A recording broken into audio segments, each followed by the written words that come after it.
Gate keeper கொடுத்த பரபரப்பு வாக்குமூலம். கடலூர் மாவட்டம் செம்மங்குப்பம் பகுதியில் தனியார் பேருந்து மேல ரயில் மோதிய விபத்துல 3 மாணவர்கள் உயிரிழந்த சம்பவம் தமிழகத்தை உலுக்கிடுச்சு.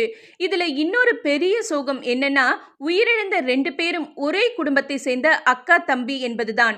வட மாநிலத்தை சேர்ந்த கேட் கீப்பர் பங்கஜ் சர்மா தான் இந்த கோர விபத்துக்கு காரணம்னு சஸ்பெண்ட் செய்யப்பட்டதோட கைது செய்யப்பட்டு இப்ப கடலூர் மத்திய சிறையில இருக்காரு. இதுக்கிடையில போலீசார் மற்றும் ரயில்வே போலீசார் நடத்திய விசாரணையில அவர் பரபரப்பு வாக்குமூலம் கொடுத்திருக்காரு. அதாவது காலை 7:05 முதல் 7:25 மணி வரைக்கும் ரயில்வே கேட் மூடப்பட்டிருந்ததால நிறைய வாகனங்கள் வரிசை கட்டி நின்னிருக்கு. வாகனத்தோட எண்ணிக்கை அதிகரிச்சுட்டே போனதால கேட்டை திறந்தேன்னு வாக்குமூலம் கொடுத்திருக்காரு. ஆக்சுவலி இதுக்கு முன்ன விபத்துக்குள்ளான வேனை ஓட்டின டிரைவர் ரயில்வே கேட்டை திறக்க சொல்லி கேட் கீப்பர் கூட வாக்குவாதத்தில் ஈடுபட்டதாகவும் ஒரு தகவல் உலா வந்ததும் குறிப்பிடத்தக்கது. பங்கஜ் சர்மாவோட அலட்சிய